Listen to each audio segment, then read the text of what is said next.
నమస్తే, welcome to Bharati TV. నేను బాపయ్య. పాకీరాజ్ పిచ్చివాగుడు, చెప్పుతో కొడతానంటున్న జనం అని చెప్పేసి ఈ వీడియోకి నేను ఒక టైటిల్ పెట్టాను. అంటే మీకు అర్థమైపోయి ఉంటుంది, ప్రకాష్ రాజ్ ఎప్పుడు కూడా వివాదాస్పదమైన వ్యాఖ్యలే చేస్తూ ఉంటాడు కదా. రాజకీయాలకి సంబంధించి, రాజకీయ పార్టీలకి సంబంధించి, లేకపోతే పలు రాజకీయ పార్టీల నేతలకు సంబంధించి గతంలో కూడా అనేక వివాదాస్పద వ్యాఖ్యలు చేశాడు. ఇప్పుడు చేస్తున్నాడు, భవిష్యత్తులో కూడా చేస్తాడు. ఆయన బుద్ధి మారదు, వంకర బుద్ధి. సో కాబట్టి అలాగే వాగుతూ ఉంటాడు. కానీ అవి రాజకీయాల వరకే పరిమితం అయితే బాగుండేది. కానీ ఇప్పుడు ఆయన కొత్తగా రామాయణ ఇతిహాసం గురించి, శ్రీరాముడు గురించి, రావణాసురుడు గురించి, సీతాదేవి గురించి ఇలా అనేక రకాల పిచ్చివాగుడు వాగాడు. చండాలమైన మాటలు మాట్లాడాడు. సో ఇవి ఇప్పుడు ఆయన్ని చిక్కుల్లో పడేస్తున్నాయి. ఆయన వెంట కేసులు కూడా పడే ప్రమాదం ఉంది. ఆయన భవిష్యత్తులో అరెస్ట్ అయినా కానీ ఎక్కడ ఆశ్చర్యపోవాల్సిన అవసరం లేదు. సో అసలు ఏం జరిగింది ఏంటి అనేది ఒకసారి మనం చూద్దాం. ఇదిగోండి, విలక్షణ నటుడిగా పేరు తెచ్చుకున్న ప్రకాష్ రాజ్ చిక్కుల్లో పడినట్టుగా తెలుస్తుంది. ఇటీవల ఆయన రామాయణంపై చేసిన వ్యాఖ్యలు ఇప్పుడు మరోసారి తెర మీదకి వచ్చాయి. దీంతో ఆయన తీరుపై సర్వత్రా విమర్శలు వస్తున్నాయి. అలాగే ఆయనపై న్యాయపరమైన చర్యలు తీసుకోవాలని డిమాండ్ కూడా చేస్తున్నారు. ఆయన వ్యాఖ్యలు మతపరమైన మనోభావాలను దెబ్బతీశాయని ఆరోపిస్తూ సదరు నటుడిపై ఒక ఫిర్యాదు కూడా దాఖలైంది. జనవరిలో కేరళ సాహిత్య ఉత్సవంలో పాల్గొన్న ప్రకాష్ రాజ్ మాట్లాడుతూ శ్రీరాముడు ఉత్తర భారతదేశానికి చెందిన వారిని, రావణాసురుడు దక్షిణ భారతదేశానికి చెందిన ఒక గిరిజన తెగకు చెందినవాడని అన్నారు. అంతేకాదు శ్రీరాముడు రావణుడి తోటలో పండ్లను తిని వాటికి డబ్బులు చెల్లించలేదని వ్యాఖ్యానించారు. ఈ వ్యాఖ్యలు హిందూ మనోభావాలను దెబ్బతీసేలా ఉన్నాయని పలువురు ఆగ్రహం వ్యక్తం చేశారు. సో అయితే ఇక్కడ ఈ విషయానికే వద్దాం. శ్రీరాముడు ఉత్తర భారతదేశానికి చెందినవాడు, రావణాసురుడు వచ్చేసి దక్షిణ భారతదేశానికి చెందినవాడు, అంటే ఇక్కడ సౌత్ ఇండియాకి చెందినవాడు, అలాగే గిరిజన తెగకు చెందినవాడు అని చెప్పేసి మాట్లాడాడు కదా ప్రకాష్ రాజ్. వాటి గురించి వద్దాం. అంటే ఆయన ఎందుకు అలాంటి వ్యాఖ్యలు చేశాడంటే, సౌత్ ఇండియన్స్, నార్త్ ఇండియన్స్ అని చెప్పి వేరు చెయ్యాలి, వేరు భావన తీసుకురావాలి అనేది ఇలాంటి వాళ్ళ ఉద్దేశం. అంటే మన భారతదేశంలోనే చీలికలు తీసుకురావాలి అనేది వీళ్ళ కుట్ర. నిజానికి ఇలాంటి కుట్రలు ఎవరు చేస్తారు? ఒకప్పుడు ఎప్పుడో బ్రిటిష్ వాళ్ళు చేశారు. ఉత్తర భారతదేశం, దక్షిణ భారతదేశం అని అసలు భారతదేశంలోనే డివైడ్ అండ్ రూల్ పాలసీ తీసుకురావాలి, ఒకళ్ళకొకళ్ళకి గొడవలు పెట్టాలని. ఎందుకంటే వాళ్ళు ఇక్కడ శాశ్వతంగా రాజ్యాన్ని ఏలొచ్చు కదా. ఇప్పుడు కూడా ఇలాంటి నీచమైన ఆలోచనలు ఎవరికి వస్తాయంటే మన శత్రు దేశాలకు వస్తాయి, అంటే పాకిస్తాన్ లాంటి వాళ్ళకి వస్తాయి. అందుకే నేను పాకీరాజ్ అని పెట్టాను. ఇక్కడ ప్రకాష్ రాజ్కి టైటిల్లో కూడా పాకీరాజ్ పిచ్చివాగుడు అని పెట్టాను. సో ఇలాంటి మాటలు వాళ్ళకే వస్తాయి. భారతదేశంలో మనకే వేరు భావన కల్పించి వేరు చేయాలి, గొడవలు పెట్టాలి, మతపరమైన గొడవలు తీసుకురావాలని చెప్పేసి వాళ్లే చూస్తూ ఉంటారు. సో శ్రీరాముడు ఉత్తర భారతదేశానికి చెందినవాడు అంట. అసలు శ్రీరాముడు ఉత్తర భారతదేశానికి చెందినవాడు అని చెప్పేసి ఎలా మాట్లాడతారు? శ్రీరాముడు ఉత్తర భారతదేశానికో భారతదేశానికో చెందినవాడైతే దాదాపు 20 దేశాల్లో రాముడిని ఇంకా పూజిస్తూ ఉంటారు, రామాయణాన్ని ఆరాధిస్తూ ఉంటారు, శ్రీరాముడిని దేవుళ్ళగా కొలుస్తూ ఉంటారు. జపాన్ వాళ్ళకి రాముడికి ఏమైనా సంబంధం ఉందా? ఇండోనేషియాకి రాముడికి ఏమైనా సంబంధం ఉందా? మరి నేపాల్కి భారతదేశానికి ఆనుకునే ఉంటాయి అనుకోండి, వాళ్ళు పూజిస్తున్నారంటే అదో రకం. చైనాలో కూడా రాముడిని పూజించే వాళ్ళు ఉన్నారు, జపాన్లో కూడా ఉన్నారు, ఇండోనేషియాలో కూడా ఉన్నారు. ఎందుకుంటారు అంటే శ్రీరాముడి గుణాల వల్ల దేవుళ్లాగా చూస్తూ ఉంటారు. కొంతమంది అంటారు శ్రీరాముడు రాజు మాత్రమే, ఆయన అరణ్యవాసాలకు వెళ్ళాడు, రావణాసురుణ్ణి లాంటి ఒక రాక్షసుణ్ణి కూల్చేశాడు, ఇవన్నీ చెప్తూ ఉంటారు. ఆయన్ని రాజు మాత్రంగానే చూసిన, దేవుడులాగా చూడకపోయినా చాలా మంది చెప్పేది ఏంటంటే ఆయన గుణగణాలే ఆయన్ని దేవుణ్ణి చేశాయి, ఆదర్శప్రాయుణ్ణి చేశాయి అని చెప్తారు. శ్రీరాముడు పితృవాక్య పరిపాలనని చేశాడు అని అంటారు. అంటే ప్రతి కొడుకు కూడా శ్రీరాముడిని ఆదర్శంగా తీసుకుని వాళ్ళ తల్లిదండ్రులు చెప్పిన మాట వినాలి అని చెప్పేసి. అలాగే శ్రీరాముడు ఏకపత్ని వ్రతుడు అంటారు. Marital affair, extra marital affairs పెట్టుకోకూడదు అని చెప్పేసి శ్రీరాముడిలాగా ఆదర్శంగా ఉండాలి అని చెప్పేసి చెప్తూ ఉంటారు. చాలా మంది ఏమంటారంటే, కొంతమంది వితండవాదం చేసేవాళ్ళు ఈ ప్రకాష్ రాజ్ లాగా దిక్కుమాలిన వాగుడు వాగేవాళ్ళు ఏమంటారంటే, చెప్పుడు మాటలు విని శ్రీరాముడు సీతాదేవిని అడవులకు పంపించాడు అని అంటారు. అడవులకు పంపించాడు, కానీ ఆయన సెకండ్ మ్యారేజ్ చేసుకోవచ్చుగా. ఒకవేళ ఆయనకి అనుమానం ఉంటే సీతాదేవి మీద అనుమానపడి ఆయన్ని, అంటే చాకలి మాట విని అనుమానం పెంచుకొని శ్రీరాముడు సీతాదేవిని అడవికి పంపించారు అని చెప్పేసి ఇలాంటి వాళ్ళు వెర్రివాగుడు వాగుతూ ఉంటారు.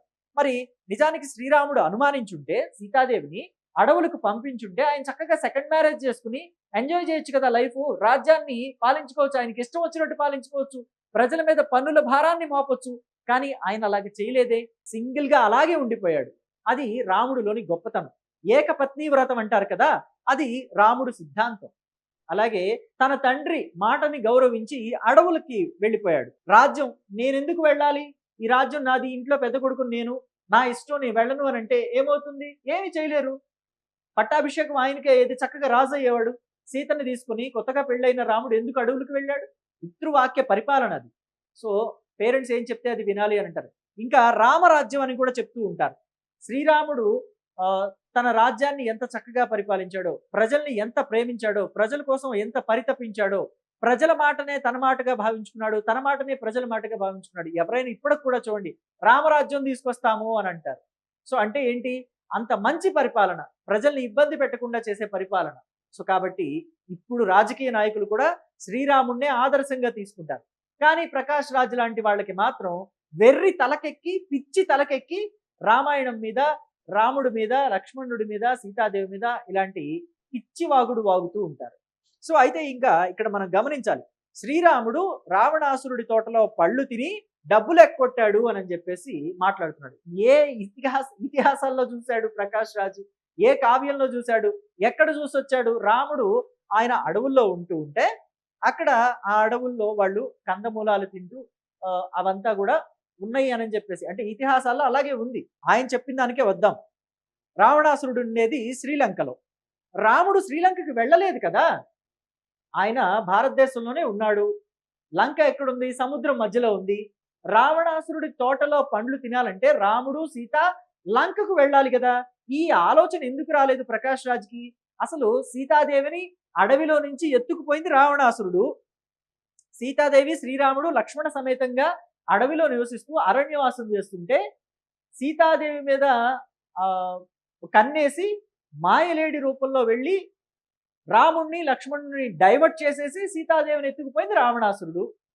సో ఈ కథంతా మనం రామాయణంలో విన్నాం.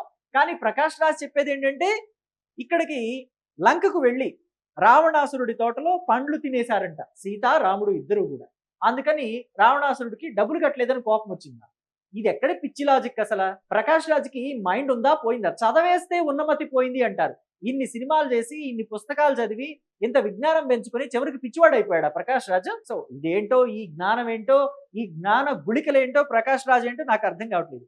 ఇక రావణాసురుడిని గిరిజన తెగకు చెందినవాడు అని చెప్పేసి మాట్లాడాడు ప్రకాష్ రాజ్. నిజానికి గిరిజన తెగకు చెందినవాడు అని చెప్పేసి మాట్లాడటమే పెద్ద తప్పు.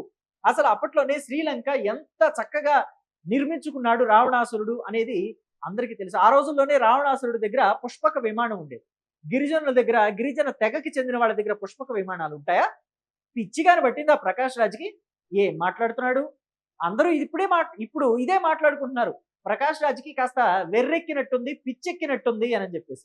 బయటకు వెళ్ళకండి ప్రకాష్ రాజ్ గారు, నా మాట విని దయచేసి మీరు పబ్లిక్లోకి వెళ్ళొద్దు. షూటింగ్కి వెళ్ళి చక్కగా నేరుగా ఇంటికి వెళ్ళి పడుకోండి. జనానికి కనిపించారంటే చెప్పులతో కొడతారు మిమ్మల్ని. నా మాట విని దయచేసి ఎక్కడికి బయటికి వెళ్ళొద్దు. సో ఇక రావణాసురుడి లంక ఎంత సుందరంగా ఉంది, ఎంత అంగరంగ వైభవంగా ఉంది అని చెప్పేసి హనుమంతుడే రాముడికి వివరిస్తున్నట్టుగా రామాయణంలో కూడా ఉంది. సో ఇంకా మనం చూసుకుంటే ఇక్కడ రావణాసురుడి లంకకి హనుమంతుడు సీతని వెతకడానికి వెళ్ళినప్పుడు కూడా అక్కడ హనుమంతుడిని బంధించడం ఇవన్నీ మనం రామాయణంలో మనం చదువుతాం. అక్కడ హనుమంతుడు వెళ్ళినప్పుడు హనుమంతుడి తోకకు కూడా నిప్పు పెడితే లంకా దహనం చేశాడు హనుమంతుడు అని కూడా చెప్తాం. సో అయితే అక్కడికి వెళ్ళొచ్చిన తర్వాతే రాముడికి ఆ లంక గురించి, ఆ లంకలో ఉన్న ఆ పటిష్టమైన బందోబస్తు గురించి, అక్కడ ఉన్న రాక్షసుల గురించి అంతా చెప్తాడు. ఈ క్రమంలోనే లంకా నగరం గొప్పతనాన్ని కూడా వివరిస్తాడు హనుమంతుడు.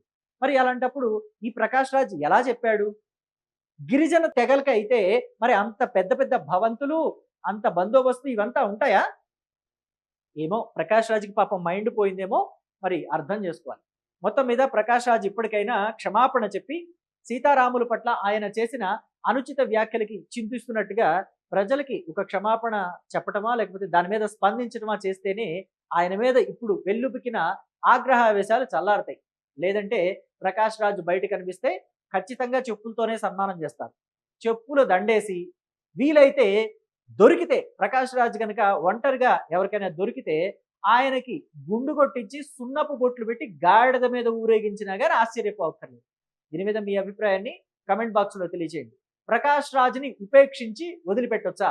ఆయన మీద కేసులు పెడతామంటున్నారు కదా! మరి కేసులు పెట్టిన వాళ్ళ కేసుల్ని వాటిని వాటిని పరిగణించి ప్రకాష్ రాజ్‌కి సరైన శిక్ష వేస్తే భవిష్యత్తులో ఇట్లాంటి పిచ్చివాగుడు వాగే వాళ్ళకి గట్టిగా వార్నింగ్ ఇచ్చినట్టు అవుతుందంటారా? అవ్వదంటారా? ప్రకాష్ రాజ్‌కి శిక్ష పడాలంటారా? పడక్కర్లేదంటారా? మీ అభిప్రాయాన్ని కామెంట్ బాక్స్‌లో తెలియజేయండి. Thank you.